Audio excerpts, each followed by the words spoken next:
Buenas noches, bienvenidas y bienvenidos a, con todo respeto, el programa de debate y análisis de la Universidad de Guadalajara, aquí en el canal 44. Le doy la bienvenida a mis amigos, a mis compañeros. Erika, ¿cómo estás? ¿Qué tal?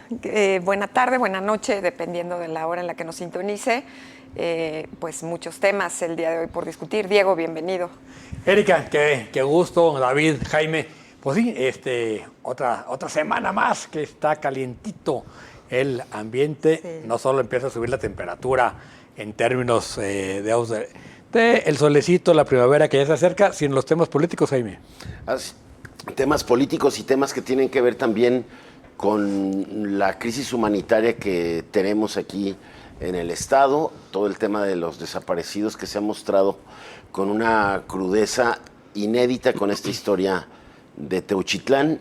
David, que tiene a Guadalajara como noticia mundial en negativo, ¿no? Desafortunadamente. Desafortunadamente es una nota que ha dado vuelta al mundo y como siempre vamos a empezar con algún post internacional de otra nota también que ha, digamos, dado la vuelta al mundo, y esta tiene que ver con el nuevo primer ministro de Canadá, Mark Carney, que dice lo siguiente: los últimos aranceles del presidente Trump son un ataque a los trabajadores, familias y empresas canadienses.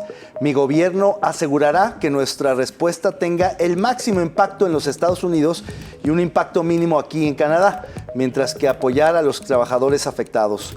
Mi gobierno mantendrá nuestros aranceles hasta que los estadounidenses nos muestren respeto y hagamos compromisos creíbles y confiables con el comercio libre y justo, dice el sustituto de Justin Trudeau, que acaba de dejar la primera magistratura de Canadá para entregársela a este también líder del Partido Liberal. Me parece que es una respuesta contundente, quizá una de las más contundentes que un mandatario ha hecho en relación a las amenazas y los ataques de Donald Trump.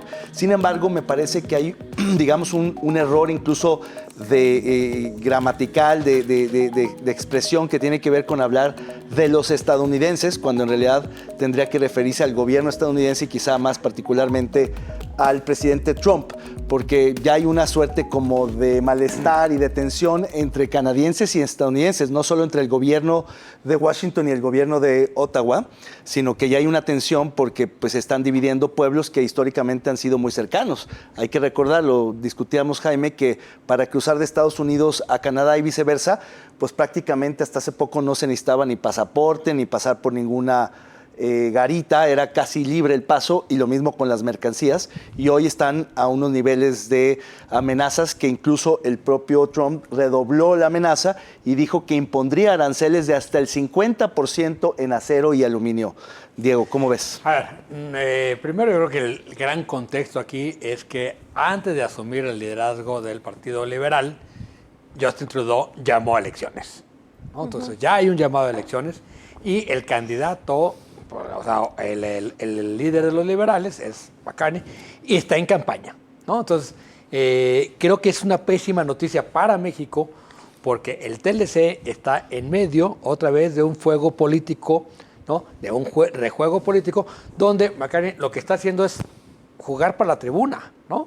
Es decir, y también subió el precio de la luz, y luego lo bajó, y está jugando igual que Trump, está jugando el lenguaje de Trump, pero en la defensa de la dignidad de Canadá ya no solo de los intereses, ¿no? No nos vuelve a llamar Estado 51. 52. ¿no? El Estado 51.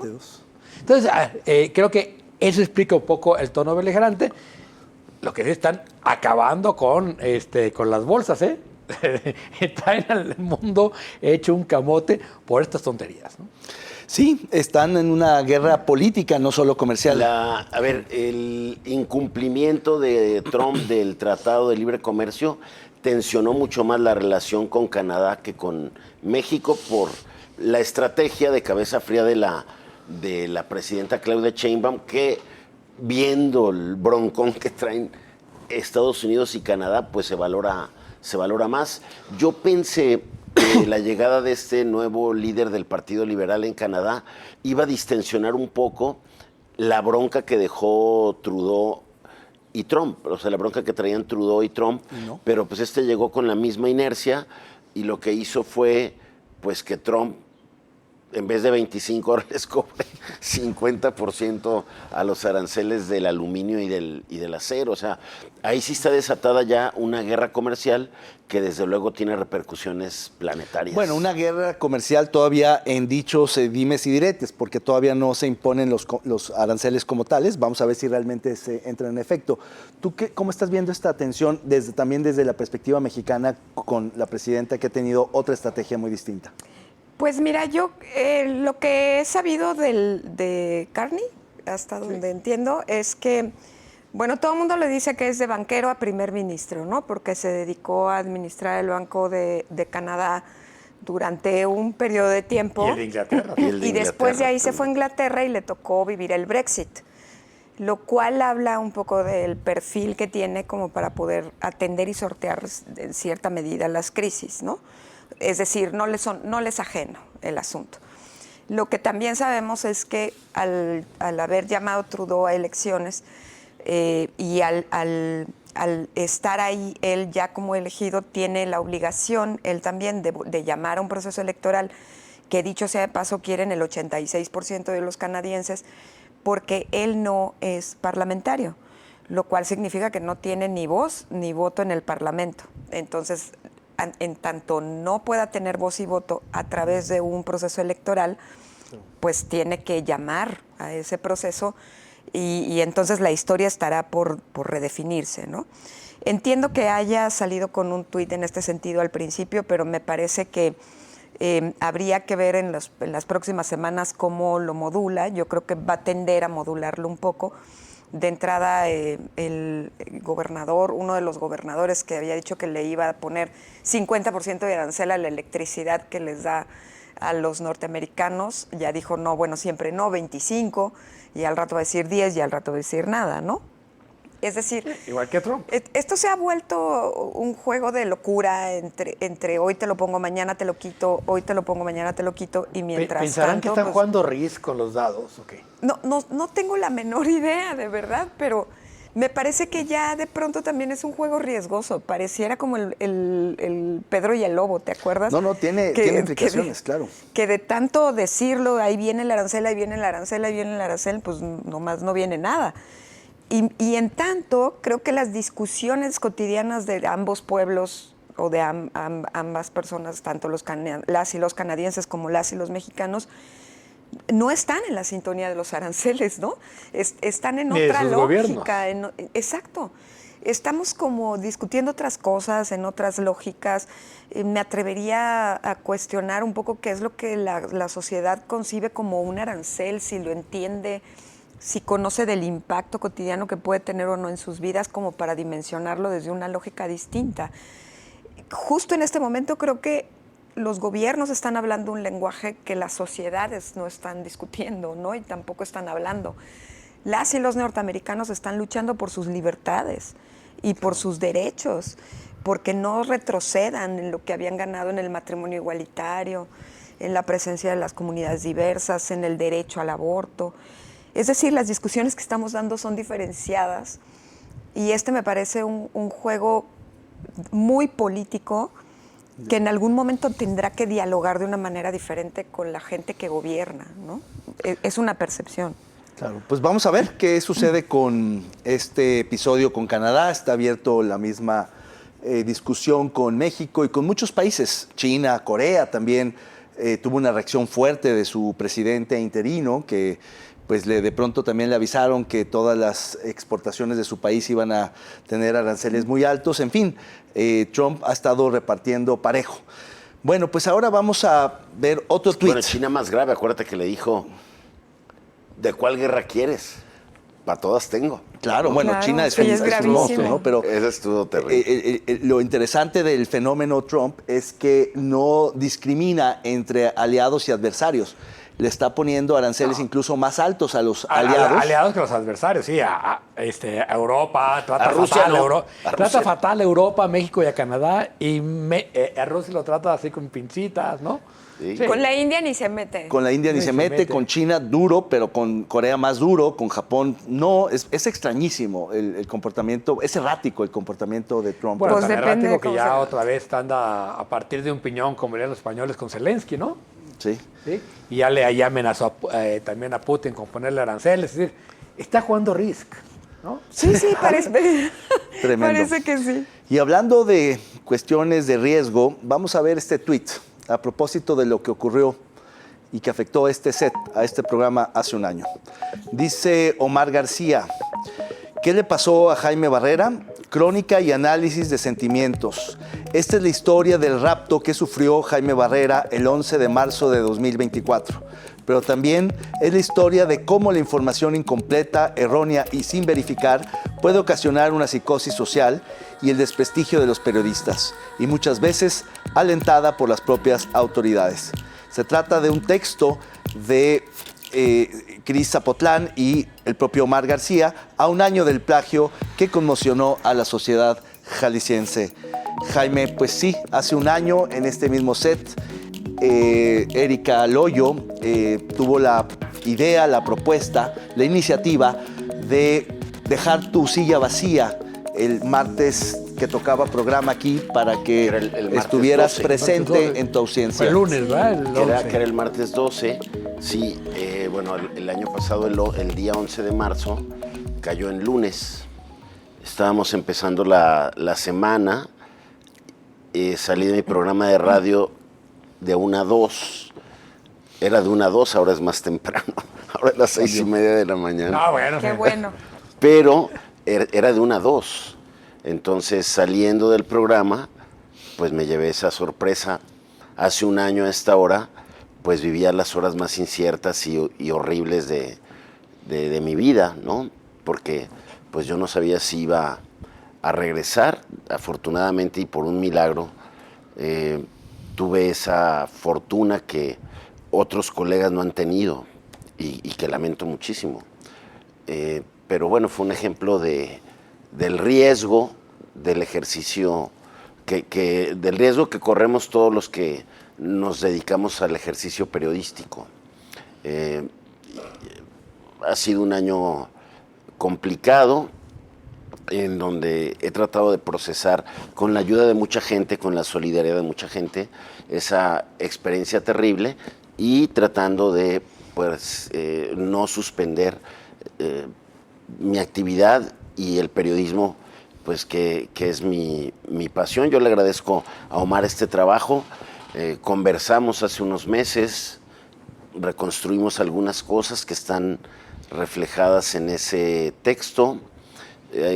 Hace unos días fui a la fiscalía a darle seguimiento a mi expediente, a la averiguación, después de un trato muy complicado con la fiscalía desde las primeras horas de mi secuestro. ¿Qué me cuentan mis familiares y amigos de cómo se dieron las primeras horas de la investigación y cómo es mi trato también con la fiscalía desde que me liberan y hay una serie de declaraciones, de investigaciones? Hay 2 vinculados a proceso que están en libertad, siguen las investigaciones, me cuentan, y hasta ahí va el expediente. David, yo te agradezco y les agradezco que pues Fue un día muy largo, todos hablamos entre nosotros, preocupados por ti. Al día siguiente a mí no me tocó estar acá, estaban los demás colegas, estaba creo que... Estaba Sony, Jonathan, Erika y yo. Exacto, y se optó que no viniera un cuarto, sino que se dejara la silla. Y no sé, ¿tú cómo lo viviste como periodista, Diego? No, a ver, primero lo mejor fue el regreso, ¿no? Sí. Ahora que fue un gran regreso, ¿no? Creo que pero sí es un momento que yo creo que nos tocó a todos los periodistas en lo más hondo. Yo les decía, por primera vez en mi carrera periodística, dije, no sé dónde estoy pisando, ¿no?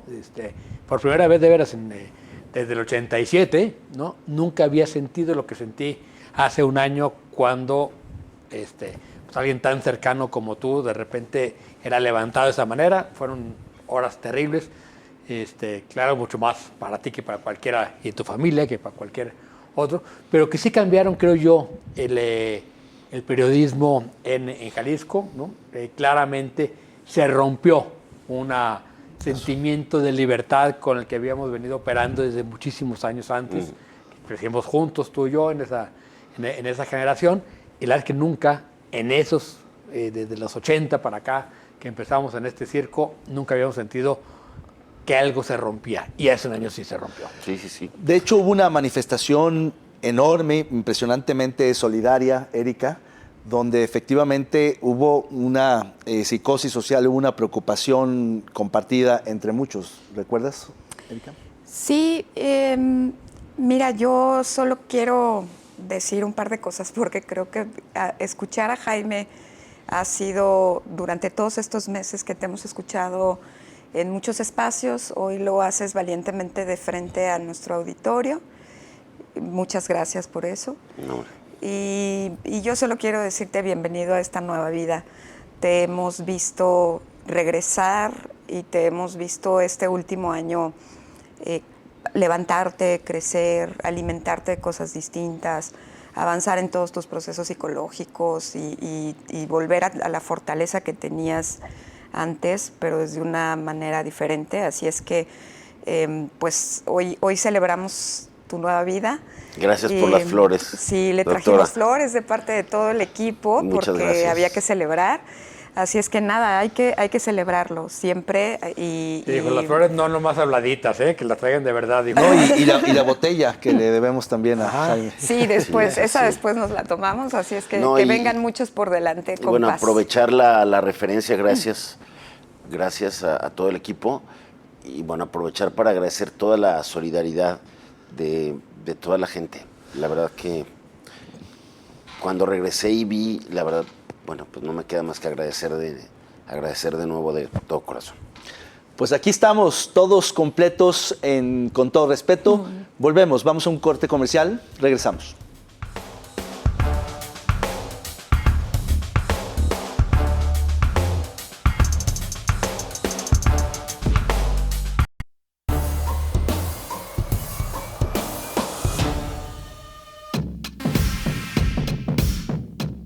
La presidenta de México, Claudia Sheinbaum, encabezó una multitudinaria asamblea informativa en el Zócalo de la Ciudad de México. El evento, inicialmente planeado como respuesta a los aranceles del 25% que Estados Unidos, bajo la administración de Donald Trump, pretendía imponer a productos mexicanos, se transformó en una celebración tras el aplazamiento de dichas medidas hasta el 2 de abril. Sheinbaum destacó que ha prevalecido el diálogo y el respeto entre ambas naciones, subrayando la igualdad entre México y Estados Unidos y el compromiso de México en la lucha contra el fentanilo. Gracias por continuar con nosotros aquí Con Todo Respeto. Y antes de ir al anecdotario político que se comió el evento, el espaldarazo de los que estuvieron ahí, los que se quedaron abajo del templete, vamos a lo que sucedió, ¿no? Que lo de fondo, que era este asunto de una asamblea en la que, en teoría, iba a dar la respuesta de México ante la aplicación de los aranceles que había impuesto Estados Unidos el martes y que no sabía la presidenta qué iba a pasar con la llamada que hizo el jueves de la semana pasada con el presidente Donald Trump. Resultó que se pusieron de acuerdo y bueno, pues terminó siendo una asamblea festival donde la presidenta, bueno, pues destacó esta comunicación, el éxito de su estrategia con Donald Trump, que dice la trata y trata al país con respeto, doctora. Pues, bueno, ¿qué te digo? Yo creo que eso de hacer festivales ya chole, ¿no? Más que la música y demás.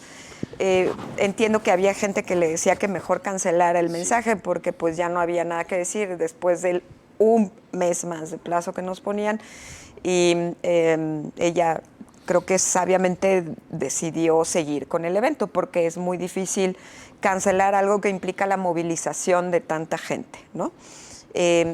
A mí me parece que el mensaje fue un mensaje absolutamente disperso.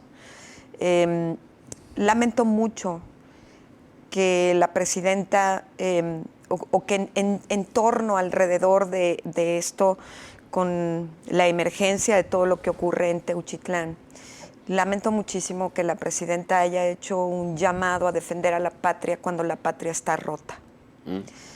Y a mí metafóricamente me parece dramático. porque un día, y lo escribo también, un día antes las mujeres rotas salieron a la calle a decir por qué estaban rotas, y en el marco de eso el país está roto en medio del dolor y del sufrimiento de personas que encuentran un campo de exterminio o de reclutamiento de lo que sea. Me parece que hay un desatino por ahí. Por la cercanía de las fechas. Y porque no Y los creo que sirva de nada hacer un llamado a la reflexión sobre los aranceles cuando otra vez vuelvo a lo mismo. Abajo nadie está entendiendo el discurso práctico, real y cotidiano de los aranceles, pero sí entiendes cuando ves 400 pares de tenis que todavía tuvieron el tiempo de entretejer entre agujeta y entre agujeta para que no se perdiera uno del otro. O historias brutales de feminicidio. ¿No? Como las que también vivimos previo al 8 de marzo aquí con 2 casos, ¿no? Previo y posterior. Sí, sí. Es decir, no creo que haya sido el momento, o si fue el momento y no había posibilidad de echarlo para atrás.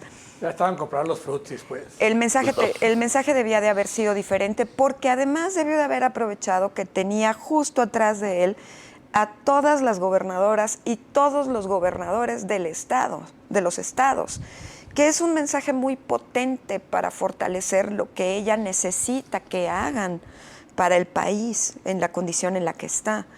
Entonces creo que fue desaprovechado. Sé que al rato seguramente las granjas de bots están encima de mí, ¿no? Como lo estuvieron la semana pasada por lo de las infancias trans. No importa, ya estoy acostumbrada. Pero la verdad es que es un mal timing. Alguien debió de haber visto que todo lo social impregnaba un lenguaje necesariamente distinto. Que el mensaje era otro. A ver, a mí estos eventos, pues, entiendo que son eventos políticos de un acarreo, de un costo enorme, ¿no? Claro. Mover a toda esa gente, llevarla, darle de comer, vayan con su voluntad o contra su voluntad. Vamos a suponer que todos fueron encantados de la vida a comer frutas. Desgraciadamente, unos al volver se registró una tragedia, unos que venían de Oaxaca. ¿No? En fin, es evidente que esas movilizaciones es un evento partidista, ¿no? Sin embargo, como tú dices, el tener a todos los gobernadores, incluso los de oposición, era el momento para mandar un mensaje distinto, mucho más de Estado, ¿no? Mucho más miras, y no un informito como los que hacía López Obrador, con todo respeto para López Obrador, ¿no? Como él decía, porque no aporta nada y no hay, no hubo nada importante que la nota se lo llevó un desaguisado, una anécdota sin importancia, diré ya mismo. Claro, y yo coincido en que no solo fue disperso el discurso, sino contradictorio, porque como ya no había materia que se justificara para tener el meeting, es decir, la respuesta a los aranceles, porque se logró un mes más, lo cual era lo más probable que ocurriera. Entonces, al no haber materia, el discurso fue una ambivalencia entre un nacionalismo de la soberanía y que México hay que defender a la patria, y al mismo tiempo un reconocimiento de Estados Unidos y de la importancia de los gringos en la historia mexicana. En la defensa a ultranza de la memoria de Carlos Salinas de Gortari. Okay. O sea, muy raro, exacto, muy extraño, del TLC, y de los braceros, y de la Ford y la General Motors en México. Bien extraño el discurso, y la verdad es que creo que ya no se pudo echar para atrás, y quiso aprovechar para mostrar músculo, pero efectivamente terminó siendo un evento partidista sin que fuera realmente de acarreo. Sin perder la oportunidad de llamar al voto en junio próximo para el Poder Judicial. Por jueces terrible. magistrados. Bueno, yo que no le haga, entre más gente vaya, más desmadre va a ser. Sí, qué bueno, y se van a tardar un mes en contabilizarlas. Pero bueno, yo aprecio, dicho sea de paso, porque no me parece un detalle menor, que en el festival posterior haya estado la maldita vecindad y no la banda MX y todos esos que eran como Narcofest, ¿no? Eso ya es un avance, porque yo me acuerdo que siendo jefa de gobierno, Sheinbaum invitaba a un grupo que tenía unas letras de apología a la violencia contra la mujer tremenda, ¿no? No me acuerdo cómo se llamaba el grupo ese, pero era un grupo que tenía, es que nunca lo hemos oído. Que tenía unas letras ahí raras. Pero bueno, vamos ahora al simbolismo político que sucedió justo cuando iba a empezar el evento, que fue pues finalmente del que pues todo el mundo ha hablado. Veamos esta imagen para luego escuchar los comentarios aquí de mis compañeros. Dice, es la foto del resbalón. Dice Claudia Sheinbaum, acá estoy. Oye, hay un cartón demoledor, creo que es de Calderón. De Calderón, sí. Demoledor, ¿no? Principito. Demoledor, sí. Bueno, a este no hay que ponerle nombre, ¿verdad? No. Porque yo ya le iba a poner Andy, qué desmadre. Andy. A ver, dice la presidenta, David, que fue algo menor, una simple distracción.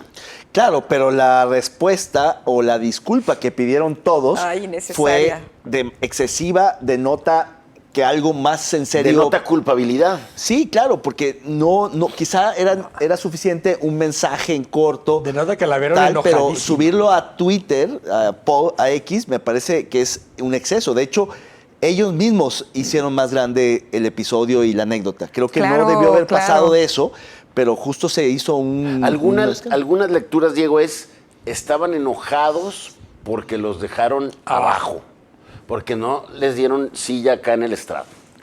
Sí, a ver, primero, si ibas a invitar a los gobernadores, no pueden estar todos. Claro, me parece bien, ¿no? Y la otra, los representantes de los poderes son quien preside la Cámara de Senadores y la Cámara de Diputados, no los líderes parlamentarios. Claro. Ni los de los partidos. De todas maneras, ellos estaban Claro. En un sitio privilegiado. En un sitio privilegiado, no estaban en clase Perrier, estaban, y justamente donde iba a pasar la presidenta a saludarlos. ¿No? Claro. Sabían perfectamente que por ahí iba a pasar la presidenta y los habían puesto ahí para que les tocara saludarla. ¿Crees que fue deliberado? No, yo No, creo que sí no, fue, se les yo creo que fue una chispoteó. burrada. Sí, fue chispoteado. Totalmente, yo también. Pero es una Mala distracción suerte. política.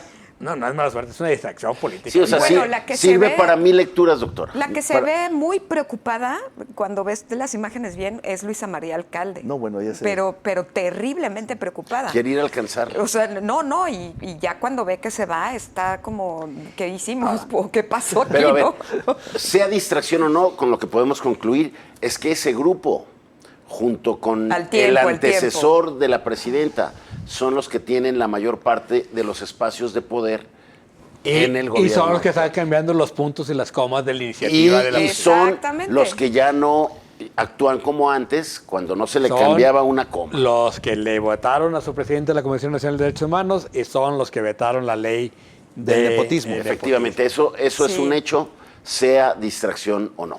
Con eso nos vamos a una pausa, quédese con nosotros, volvemos.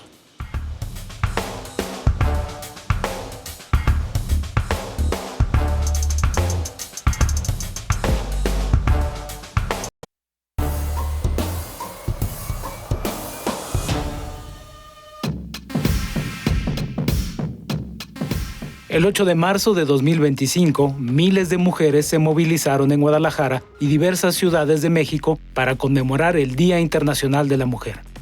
En Guadalajara se llevaron a cabo 2 marchas principales que recorrieron avenidas como Chapultepec y Vallarta, exigiendo justicia, igualdad y el fin de la violencia de género.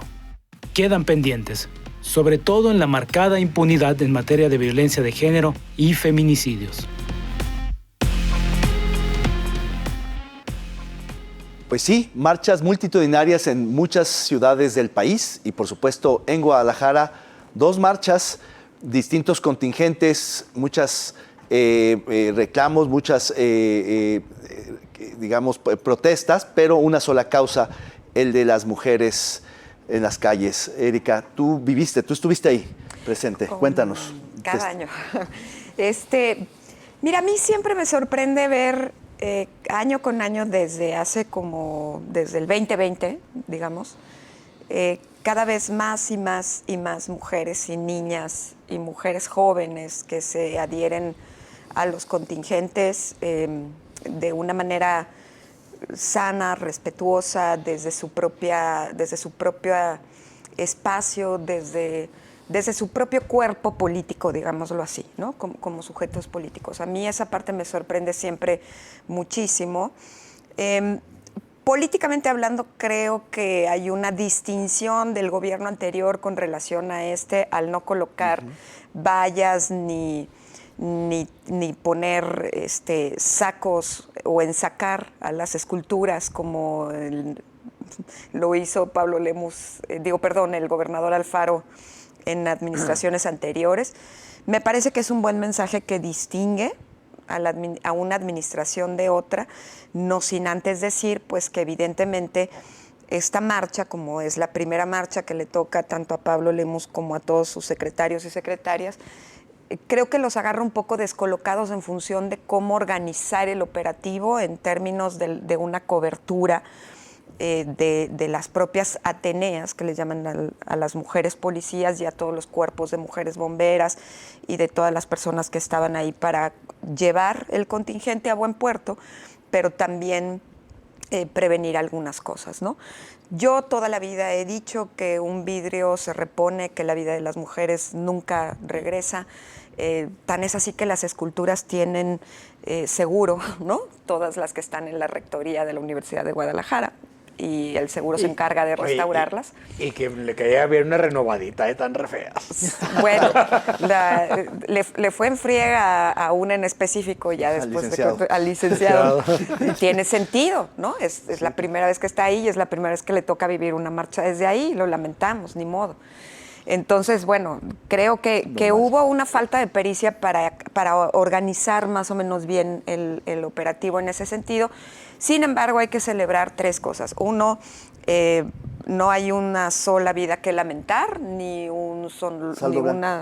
salvo algunos daños materiales, ningún incidente importante. Ahí siempre ya, como estamos ya muy acostumbrados a que los 8 de marzo van a salir las mujeres y de pronto las personas toman previsiones, ¿no? Y se organizan para estar en sus casas antes o ver el trayecto en la manera en la que tengan que verlo, etcétera, ¿no? El gobierno dice que fueron casi 30,000 mujeres. Yo vi más. Yo cada año veo más. A mí me parece que siempre nos hacen menos.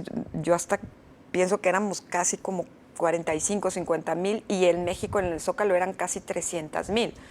Las mismas que hubo en el meeting de Morena, nomás para calarle, ¿no? Pero bueno, la guerra de las cifras sí, la guerra de las cifras creo que tiene buena. poco valor ahorita porque, uno, hayan sido los que hayan sido, fueron más que el año anterior y el año anterior más que el anterior. Es una marcha que va creciendo en demandas y en participación. ¿Ha sido la más grande esta o la del 20, creo, no? ¿Esta es la más grande? Sí, eso yo sí. Por mucho. Es muy interesante. Lo importante es que cada vez, como dice Erika, se van sumando más mujeres y cada vez yo vi reportajes tanto en la Ciudad de México como aquí, más niñas, acompañando a sus mamás o a sus hermanas mayores, ¿no?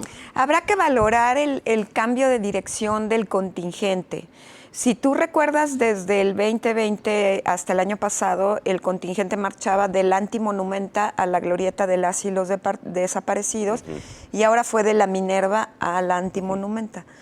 El colectivo Yo Voy 8 de marzo, que es una suerte de colectivas y colectivos que organizan la marcha, emitió un comunicado señalando que el año pasado había cierto tipo de quejas por el maltrato que sufrieron las fichas de búsqueda cuando la marcha llega a la Glorieta de las y los desaparecidos, y que en miras de no dañar de nueva cuenta este tipo de fichas, se decidió modificar el trayecto.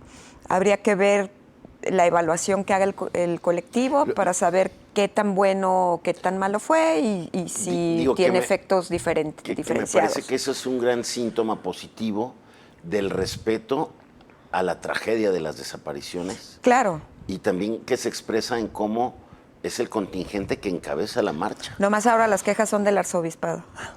Sí, que, mira, ojalá limpien, pero que antes de limpiar lean. Sí, nosotros documentamos. Tomen nota de cada una de las consignas, se las aprendan y ya que se las aprendan, entonces sí, que las borren. Bueno, yo digo nosotros por la UDG desde el 2020 ha documentado todas y las tiene públicas en una exposición de patrimonio UDG que se llama Marcas y Memorias. Y cada año documentamos ahí todas esas marcas, les damos contexto y demás. Entonces, si quieren saber cómo hicieron las expertas ese ejercicio archivístico, díganos y se los compartimos. Hubo algunos grupos radicales que reaccionaron ahí muy virulentamente. Claro. Pero me pareció que el cardenal muy bien dijo, pues sí, hay que limpiarlo, ¿no? Muy bien. Nos hubiera gustado que no se... Muy bien. Que la catedral se respete. Y lo que van a hacer es, pues ya ponerle un antigrafiti ya Sí, para que se pueda lavar. Lo mismo que ¿no? le ponen, ¿no? A todo. Pues sí, fue una marcha pacífica, una marcha en orden, una marcha con saldo blanco, y me parece que también las declaraciones de las distintas autoridades son más consecuentes, creo que más responsables. No hay esa tensión que había antes con el expresidente o el exgobernador. Creo que hoy las circunstancias son ligeramente distintas. Vamos a ver ahora esta gustada sección de Póngale el nombre. Veamos al fiscal general de la República. Los curadores más experimentados de Con Todo Respeto han preparado esta exquisita pieza de arte visual. No es creíble que una situación de esa naturaleza no hubiera sido conocida por las autoridades locales de ese municipio y del estado. Este hallazgo lo hicieron un grupo ciudadano. Entonces, había habido ya una serie de operaciones en los alrededores. Era un tema que era francamente conocido. Usted, póngale el nombre. Pues ahí tiene al fiscal general de la República, Hertz Manero, declarando sobre el caso de Teuchitlán. ¿Qué nombre le pondrían, compañeros? Pues no sé, como Ojertiza, en vez de Ojeriza, por Hertz Manero, que sí se le fue con todo a las autoridades locales. Despertó la momia. Despertó la momia. No, Eso te iba a decir, se ve muy mejoradito, ¿verdad? Yo le pondría que la facultad de atracción ahora se le va a llamar el manotazo, porque hace mucho que no lo veíamos con esa contundencia. Yo creo que despertó, Diego, desde el tema de los 69. Perdón, de los 29 que enviaron a Estados Unidos. No, sí. Ah, Yo bueno, que la también- semana pasada, yo que antepasada. también ¿sí? salió a Se le decir... ve mejor en salud y más empoderado. Claro. Pero nunca, es una reacción no esperada de un fiscal que había estado absolutamente ausente. Sí, Claro. Sí. Sin duda. Incluso en casos peores y muy fuertes no había pronunciado absolutamente nada. Y en este se mete pues a la cocina. Creo que para bien, Yo creo esperemos. que esta es la segunda, creo que también cuando el traslado, que todo el mundo cuestionaba la no extradición, Claro. quien sale y más o menos pone ahí orden o dice algo con sentido, es Hertz. Pues ahí tiene de regreso al fiscal general de la República, a quien le quedan, por cierto, 2 años más. Vamos a un corte comercial y volvemos. No le cambie, seguimos en Con Todo Respeto.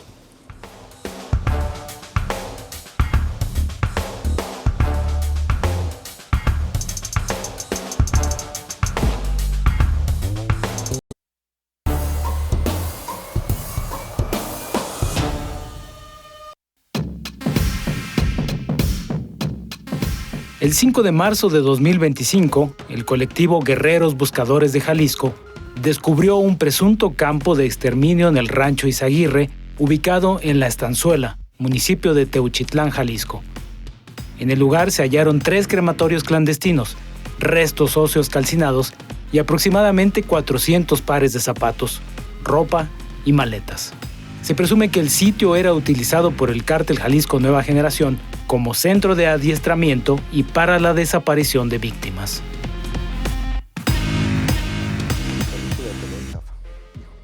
Gracias por continuar con nosotros y bueno, vamos a este terrible asunto que, como lo comentábamos ya, es un tema que está en todos los noticieros, no solamente del país, en todos los periódicos del país, sino del mundo, por toda la degradación humana que implica, cómo ha crecido la hazaña delincuencial que complica y hace mucho más penoso y doloroso esta crisis humanitaria que vivimos por las desapariciones en Jalisco, como estado donde más se comete este delito, pero también en todo el país. Por eso los ojos, Diego, se han puesto en nuestro estado y en Guadalajara. Se habla de Guadalajara por la cercanía de estas comunidades. Porque, es parte de la zona de influencia de Guadalajara, es decir, es Región claramente la metropolitana. región, ¿no? Pero aquí 2 cosas que yo creo que hay que destacar. Uno, la valentía de las madres buscadoras que Sin siguen duda. siendo las que van en la punta de lanza, a donde no va la policía investigadora, a donde no va la Guardia Nacional, a donde no va ninguna otra autoridad, ellas sí van.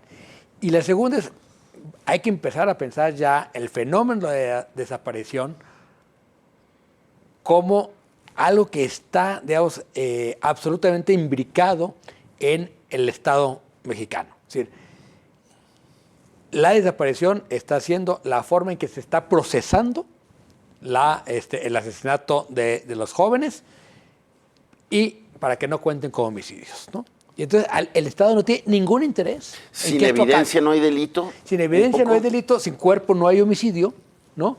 Y entonces por eso la insistencia que hemos hecho muchos de decir, a ver, lo que hay que medir es todos los delitos que acaban con la vida, que es el homicidio, es la desaparición forzada y son los cuerpos no identificados en el CEMEFO. Todo eso hace la violencia real y está creciendo en el sexenio anterior, en el Estado y en el país, creció la violencia real. Entonces nos están vendiendo la idea de que están bajando los delitos y los homicidios cuando en medio de lo que estamos perdiendo es esta desaparición de personas que es una tragedia ya descomunal en el país. No se puede festinar la baja de homicidios cuando hay casi una correlación inversa de con aumento el en desapariciones. crecimiento de las No, y mucho menos la disminución de delitos menores que ya frente a estos palidecen, como son el robo y otras cuestiones que van supuestamente bien. No, yo lo que creo, y me quedo con la parte que menciona Diego, de la imbricación con el poder, con las corporaciones policiales, con las fiscalías, con las autoridades forenses, porque no puede ser, y me parece eso inadmisible, que habiendo resguardado este predio durante 6 meses no hayan buscado ni hallado nada. Y no solo eso, sino que hayan vuelto a operar en ese espacio el crimen organizado y que tuvieran que ser otra vez más los colectivos quienes descubran y hagan este hallazgo. Hay un vacío ahí que habrá que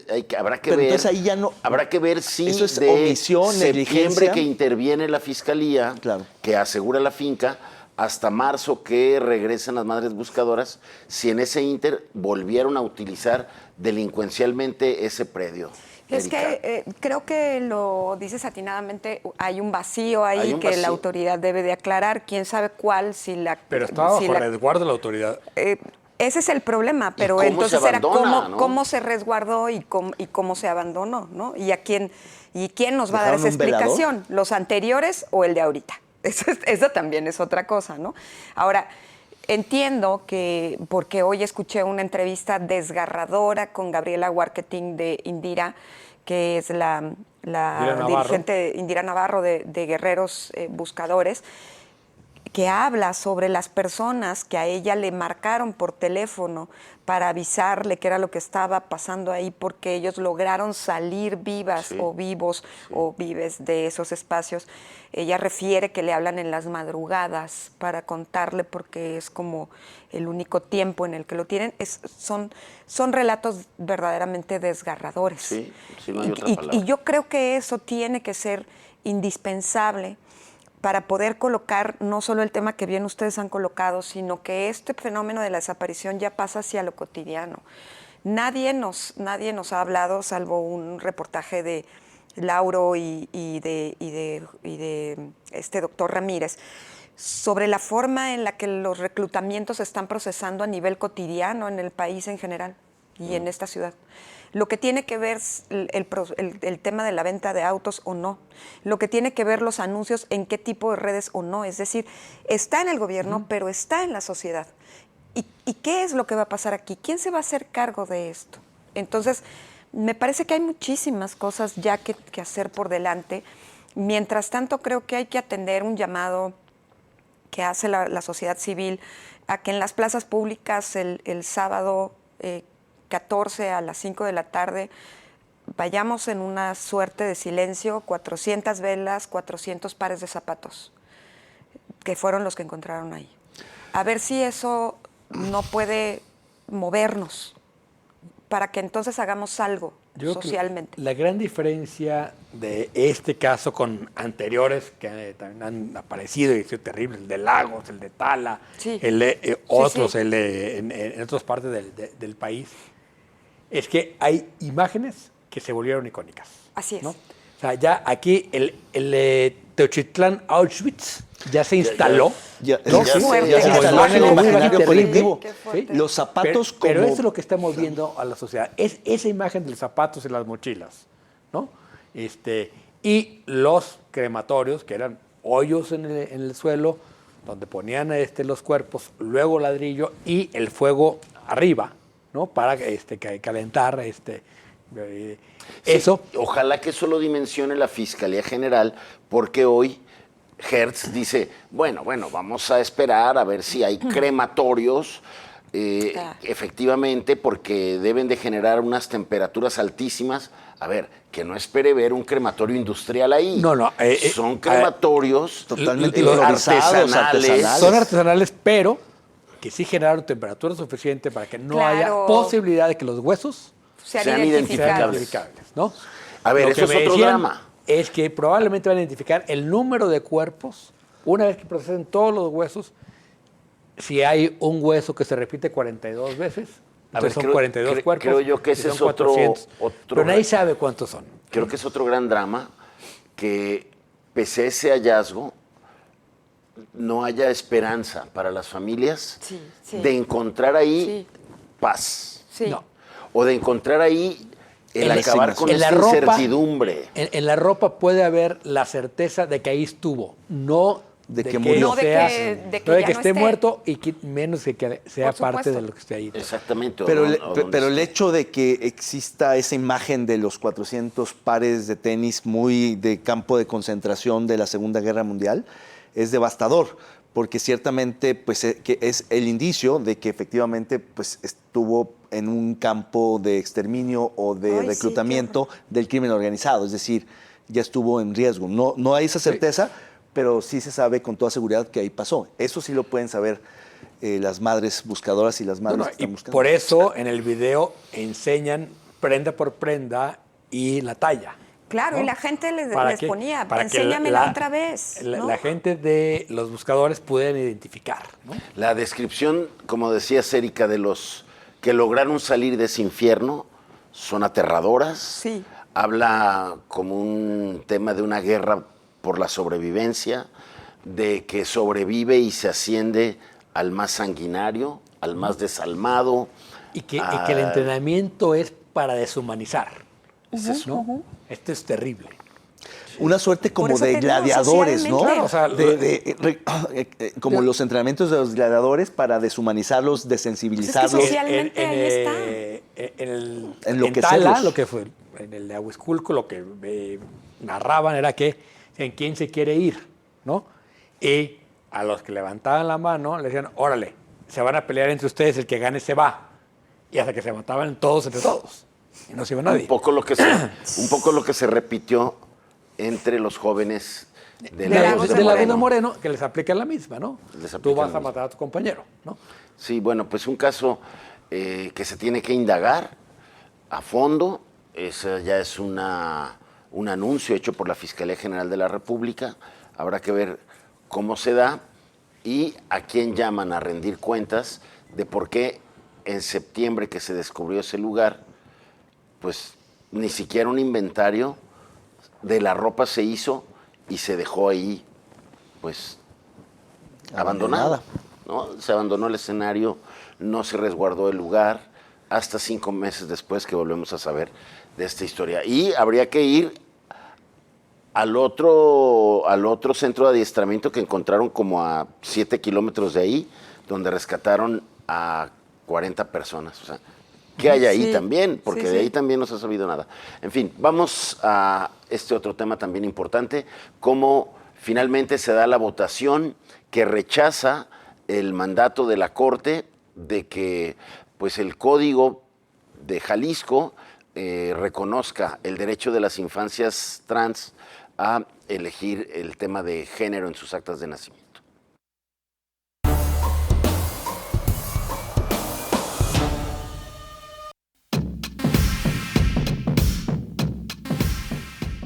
El viernes pasado, el Congreso de Jalisco rechazó una reforma a la ley del registro civil que buscaba permitir a menores de edad transgénero modificar su acta de nacimiento para reflejar su identidad de género. La votación resultó en 21 votos en contra, 13 a favor y 1 abstención. Esta decisión contraviene una orden de la Suprema Corte de Justicia de la Nación que instaba al Estado a garantizar este derecho. En 2022, la Suprema Corte de Justicia de la Nación declaró inconstitucional excluir a menores de edad de este reconocimiento, ordenando al Congreso local implementar mecanismos administrativos para permitir el cambio de género en actas de nacimiento. Bueno, pues así quedó la votación el viernes pasado, tengo entendido, viernes pasado. Y bueno, ya la Corte pidió un informe de cómo quedó, cuál fue el proceso, y ahí se va a decidir qué sigue en este debate. Pues nos vemos en la Corte. Sí. Yo es lo único que tengo que decir. Y un saludo a los bots que me aventaron por montones. Fueron rudos. Los bots no ven este programa. No los ven, ¿verdad? Bueno, al ratito ya. Pero se encargan de que lo vean. Luego agarran el link y... No hay manera de esto. La Comisión Estatal de Derechos Humanos ya dijo que pues la Corte es la que va a tener la última palabra, y entonces veremos en los próximos meses, ya que la Corte calendarizó sus sesiones de aquí a la elección del Poder Judicial, pues en dónde lo meten y qué es lo que hacen para determinar si hay desacato o no. Puede haber un reclamo de desacato, obviamente. Claro, ¿no? Pues sí.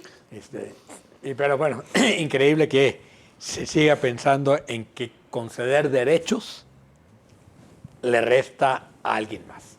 Ah, sí, o que pone en peligro, a alguien más. La moral, ¿no? Sí, bueno.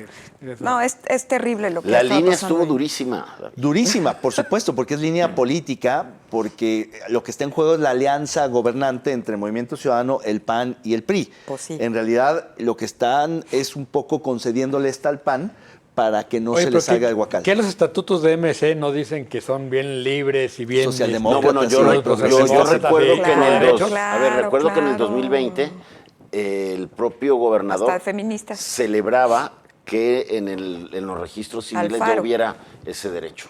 Sí, Alfaro tiene un tuit ahí del 2020, ¿no? Siempre hay un tuit.